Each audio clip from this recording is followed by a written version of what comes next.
আমাদের সাথে আছেন প্রিয় ভাই হাফেজ মুফতি মাওলানা সাইফুল ইসলাম। জনাব, কেমন আছেন আপনি? আসসালামু আলাইকুম রাহমাতুল্লাহ। আসসালামু আলাইকুম। আলহামদুলিল্লাহ ভালো আছি, আপনি কেমন আছেন? আলহামদুলিল্লাহ।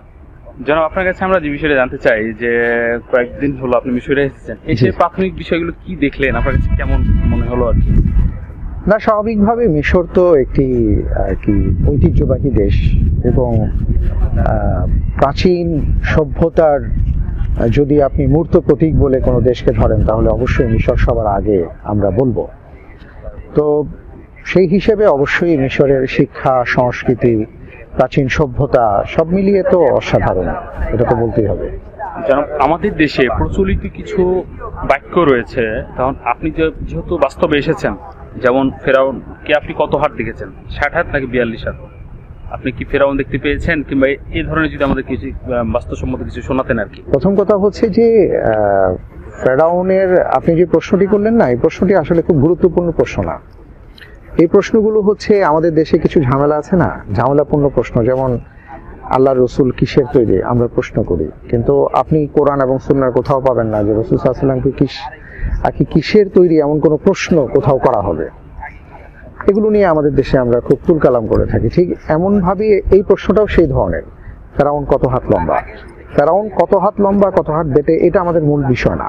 মূল বিষয়টা হচ্ছে আল্লাহ রাব্বুল আলামিনের যে কালাম, যেখানে তিনি ১৫০০ বছর আগে বলেছেন ফালিয়াউমা নুনাজ্জিকা বিবাদানিকা লিতাকুনা লিমান খালফাকা আয়া, যে আমি তোমার শরীরটাকে অক্ষত রাখবো, তুলে রাখবো, যাতে করে পরবর্তী প্রজন্মের জন্য তুমি শিক্ষণীয় হতে পারো যে তোমার উপর কি শাস্তি আল্লাহ আরোপ করেছেন। এটা হলো মুখ্য বিষয়। আমি মনে করি যারা মিশরে আসবেন বা যারা যেখানেই যাবেন, কোনো সভ্যতার ধ্বংসাবশেষ তারা দেখবেন, অবশ্যই তাদের এই আয়াতগুলোর কথা চিন্তা করা দরকার। বিভিন্ন জাতিকে আল্লাহ যুগে যুগে ধ্বংস করে দিয়েছেন, যারা প্রচন্ড অহংকারী ছিল, ক্ষমতা আর প্রতিপত্তি পেয়ে তারা ভুলে গিয়েছিল তাদের নিজস্ব স্বকীয়তাকে। তারা যে একটা সসীম ক্ষমতার অধিকারী, তারা যে অসীম নয়, এগুলো তারা ভুলে গিয়েছিল। কিন্তু আল্লাহ তাআলা তাদেরকে যখন ধ্বংস করেছেন, তাদের আযাব দিয়েছেন, পরবর্তী প্রজন্মের জন্য আবার কিছু ধ্বংসাবশেষ আল্লাহ রেখে দিয়েছেন আমাদের জন্য। এটা হলো মুখ্য বিষয়।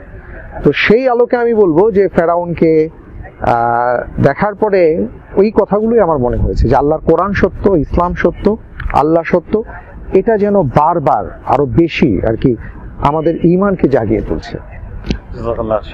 বিষয়টা হচ্ছে যে আপনি যেহেতু মিশরে এসেছেন, আসার পর কোন কোন বিষয়গুলো আপনার কাছে লক্ষণীয় মনে হয়েছে, যেগুলো আপনি দেশে গিয়ে ইসলামের কাজে লাগাতে পারবেন, খেদমত করতে পারবেন আর কি? অবশ্যই, যেমন আমি একটু আগে বললাম যে ইতিহাসগুলো যদি আমরা ঠিক মতন তুলে ধরতে পারি, যেমন এখানে রাসূল সাল্লাল্লাহু আলাইহি সাল্লামের সাহাবা আমর ইবনে আল-আস রাদিয়াল্লাহু তাআলা আনহুর মাকবারা আছে, তারপরে আপনার ইমাম শাফি রাহিমাহুল্লাহর মাকবারা আছে, এই তো আপনার আল আজহার ইউনিভার্সিটির পাশে যে মসজিদটি আছে, সেই মসজিদের একটা ঐতিহ্যবাহী ইতিহাস আছে, যেখানে ইবনে হাজার আসকালানী রাহিমাহুল্লাহ দার্স দিয়েছেন, পাশে ইমাম তাহাবী রাহিমাহুল্লাহর মাকবারা আছে। এগুলো অনেক ইতিহাস, আসলে এটা আর শেষ করা যাবে না, এটা অনেক লম্বা সময়ের ব্যাপার। আর পাশাপাশি কোরআন কারীমের আয়াতগুলোকে যদি আমরা মিলাই, যেমন আমি যখন নীল নদ আর কি ক্রস করছিলাম, তখন আমার নীল নিয়ে কিছু কথা কোরআন কারীমের আয়াতগুলো মনে পড়ছিল, যেখানে ফেরাউন অহংকার করে বলেছিল ওয়াহাদিহিল আনহার তাজরি মিন তাহতি, এইভাবে বলেছিল। সেই নীল নদ, সেই নীল নদ, যে নীল নদকে রাসূল সাল্লাল্লাহু আলাইহি সাল্লাম সব আর কি মেরাজে তাকে দেখানো হয়েছিল, যার মাধ্যমে বোঝানো হয়েছিল যে নীল নদ পর্যন্ত ক্ষমতা বিস্তৃত হবে, ইসলাম ছড়িয়ে পড়বে। প্রত্যেকটা বিষয় থেকে আসলে শিক্ষা নেওয়ার ব্যাপার আছে যদি আমরা সেইভাবে চিন্তা করি। জি শেখ, আপনি জানেন আপনি যে জায়গায় বসে আছেন এটি হচ্ছে আজহার বিশ্ববিদ্যালয়ের ছাত্রদের হোস্টেল। এখানে প্রায় 36টি বিল্ডিং রয়েছে, প্রায় 4,500 মতো স্টুডেন্ট এখানে রয়েছে। এই হোস্টেল থেকে বের হয়েছে আব্দুল্লাহ আল মামুন, মালদ্বীপের সাবেক প্রেসিডেন্ট, আফ্রিকার 6টা দেশের প্রেসিডেন্ট, এবং আমাদের দেশের একজন মাশহুর আলেম শেখ মিজানুর রহমান আজহারি। তো আমাদের এই যে সার্বিক যে ব্যবস্থাপনা এবং আমাদের বাংলাদেশি ছাত্রদের এই বিষয়গুলো আপনি কেমন লাগে আর কি, যে বলতেন? অবশ্যই, আমি একটু আগে বলছিলাম আপনাদের উদ্দেশ্যে এই কথাগুলো বলছিলাম যে আপনারাই আসলে এক টুকরো বাংলাদেশ। এই 36টা বিল্ডিং এর মধ্যে না, টোটাল আল আজহার ইউনিভার্সিটির যে হাজার হাজার শিক্ষার্থী আছে, এই শিক্ষার্থীদের মধ্যে আপনারা বাংলাদেশের পক্ষে পতাকা উত্তোলন করেছেন।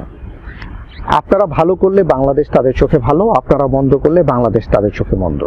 সুতরাং যেহেতু বাংলাদেশকে আপনারা তুলে ধরেছেন, আমি আপনাদের কাছে অনুরোধ জানাবো সেইভাবেই আপনারা বাংলাদেশকে বুকে ধারণ করুন, দেশকে বুকে ধারণ করুন, যাতে করে অন্যরা বা যারা আছেন তারা যেন আমাদের দেশকে নিয়ে কখনো নেগেটিভ কোনো চিন্তা না করেন। শেষ প্রশ্ন আপনার কাছে, আমাদের বাংলাদেশি স্টুডেন্টদের জন্য, ছাত্রদের জন্য উত্তম কিছু নসিহা যদি আপনার কাছ থেকে আমরা পেতাম আর কি। আমার নসিহা কি বলবো, কারণ আলহামদুলিল্লাহ এখানে যারা এসছেন অত্যন্ত জ্ঞানী গুণী, কারণ প্রচুর পড়াশোনা করে আপনারা এসছেন, স্কলারশিপ নিয়ে আসছেন। আমি শুধু এতটুকুই বলবো যে আমরা যেন কখনো আমাদের স্বকীয়তাকে না হারাই, আর আমরা যেন কখনো আমাদের ঈমান, এই সম্পদকে যেন না হারাই। অনেক ধরনের ফিতনা সামনে আসে, এই ফিতনাগুলোকে যেন আমরা সবসময় তাকওয়া অবলম্বন করে চলার চেষ্টা করি, আল্লাহকে ভয় করি। আর সবকিছুর ঊর্ধ্বে আমি যাই কিছু করব আল্লাহর সন্তুষ্টির জন্য করব, এই কথাটা যেন আমরা চিন্তায় রাখি। বারাকাল্লাহু ফিক। জি, শুকরান। আসসালামু আলাইকুম। ওয়া আলাইকুম আসসালাম ওয়া রাহমাতুল্লাহ।